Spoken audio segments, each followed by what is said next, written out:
Merci Jean-François. Au revoir. La dénonciation d'une stagiaire au programme de préposés aux bénéficiaires à Sherbrooke, Jean-François, c'est devenu viral. En fait, ça enflamme depuis que ça a été fait. Ça enflamme, entre autres, j'écoutais Denis Lévesque, là. Les gens sont en furie.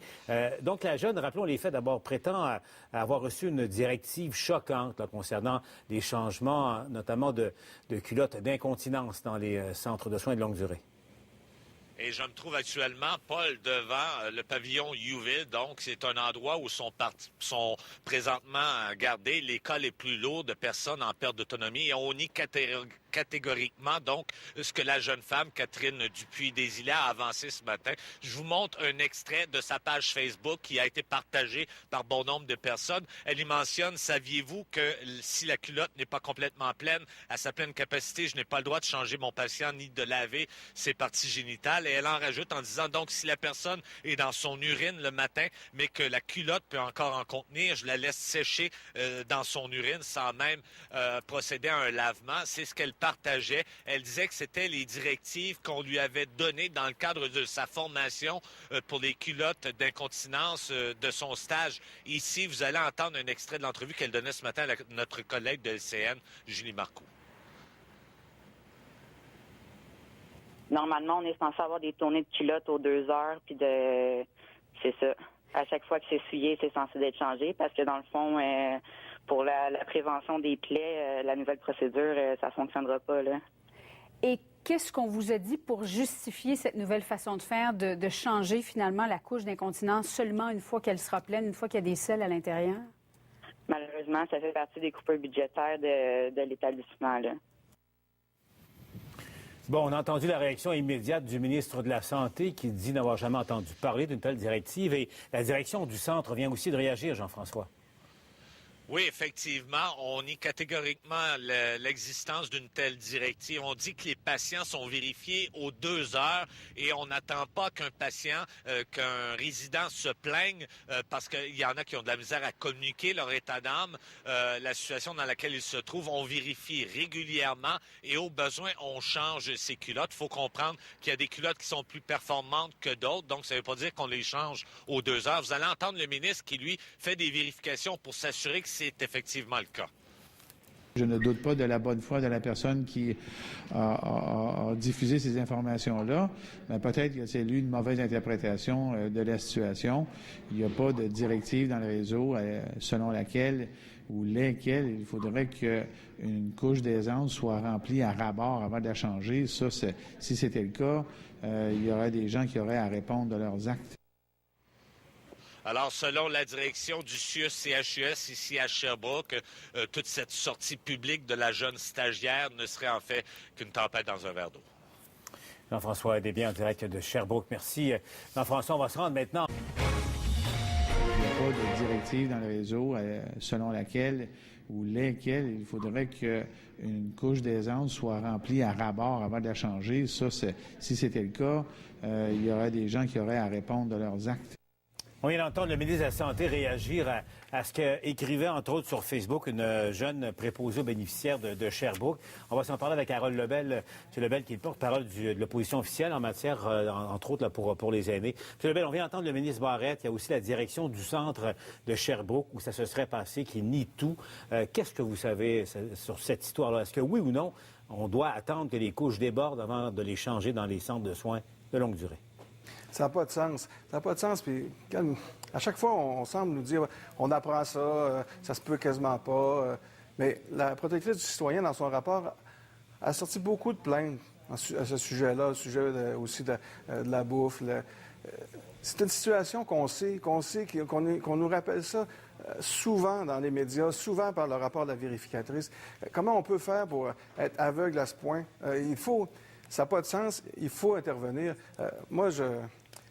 La ministre des Aînés vient de déposer un projet de loi sur la maltraitance, où on invite les gens à dénoncer les cas de maltraitance. Bien, moi, ça, quelque chose du genre, j'appelle ça de la maltraitance. Puis j'invite tous les gens qui voient des situations du genre de le dénoncer. On ne peut pas traiter nos aînés de cette façon-là au Québec. M. Lebel, j'aimerais juste plaçons les faits correctement. Est-ce que, selon vous, ça existe, oui ou non? On vient d'entendre le ministre Barrette dire qu'il n'y a pas de directive. Le centre de Sherbrooke dit non, il n'y a aucune directive en ce sens-là. Ben, la dame qui a vu ça, là, qui a pris on l'a formée à cet effet-là, elle n'a quand même pas inventé ça. Puis la vérificatrice générale, là, dans son rapport, des cas où les aînés sont pas traités, sont pas bien traités, on va parler comme ça. Il y en a, ça se multiplie. Il y a quelque chose au Québec, il y a un grand débat à avoir au Québec sur la façon qu'on traite nos aînés. Les repas, les lieux qui sont pas propres. Là, on parle des culottes. Franchement, là, est-ce qu'on peut, à chaque semaine, arriver dans les médias à discuter de tout ça? Et moi, je porte-parole des aînés depuis pas très longtemps. Et à chaque semaine, je dois intervenir là-dessus. On peut tout se le dire, là, ça se peut pas. On peut pas se... Il faut Demain, on va annoncer, là, le ministre des Finances devrait annoncer qu'on a des surplus. Mais si on a fait ces surplus-là sur le dos de nos aînés, ça n'a pas de sens. Et l'argent qu'on pourrait avoir comme surplus, il faut réinvestir ça dans le réseau. Il faut prendre soin de nos aînés. Avant de vous laisser, M. Lebel, parce qu'à chaque fois qu'il y a des cas qui sont soumis à l'attention du public, je pense à ce qui est arrivé à la résidence Cook de Trois-Rivières il y a à peu près un an et demi, et d'autres cas sur la Côte-Nord, corrigez-moi en tout cas. On a l'impression que c'est traité en silo. Est-ce qu'il existe un portrait d'ensemble, si on veut, de la qualité des soins ou de la piètre qualité ou de la bonne qualité des soins, là, selon qui sont dispensés dans les centres de soins de longue durée? Moi, ce que je sens, c'est que le ministère de la Santé, c'est énorme. Les aînés, là-dedans, c'est un élément parmi plein d'autres choses, parmi plein de choses que le ministre doit s'occuper. Mais on a une ministre à Québec qui s'occupe des aînés. Elle, là, elle pourrait se concentrer que sur les services aux aînés. Et je pense qu'elle devrait prendre son rôle de ministre des Aînés au sérieux et vraiment défendre nos aînés dans le réseau de la santé. On devrait faire C'est là, la députée de Crémazie va faire le tour des CHSLD pour voir les bonnes pratiques. On n'a plus le temps là, de faire ce genre de tournée-là. On connaît les situations, on doit les corriger. On doit avoir un ministre des Aînés qui défend nos aînés. Merci à vous, M. Lebel, d'avoir été avec nous. Je rappelle Harold Lebel, député péquiste et porte-parole de son parti en cette matière. Merci à vous. Là pour nous à Québec. Merci Alain. Maintenant, je me tourne vers Jean-François Desbiens. Revenons sur cette affaire-là, cette tourmente provoquée par une jeune stagiaire préposée aux bénéficiaires d'un centre de soins de longue durée de Sherbrooke qui affirme qu'il y a une directive qui court à l'effet de ne pas changer les culottes de rétention des patients à moins qu'elles ne débordent. Ça a été nié à la fois d'abord par le ministre ce matin, également par la direction du centre où elle est rattachée. Là.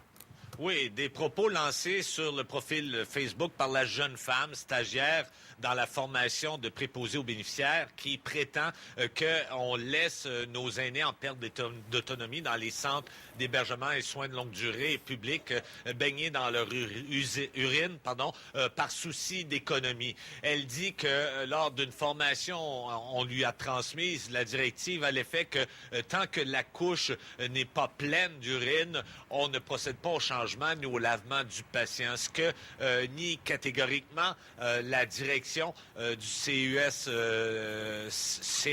ici à Sherbrooke. J'ai rencontré cet après-midi la directrice des soins en hébergement, également une préposée aux bénéficiaires qui, elle, donne des formations aux stagiaires. On croit plutôt que ce serait un malentendu, c'est-à-dire il existe 3 types de culottes de rétention. Il y a des directives, des façons de procéder pour chaque type, dépendamment si le cas est plutôt léger ou lourd en ce qui concerne un résident.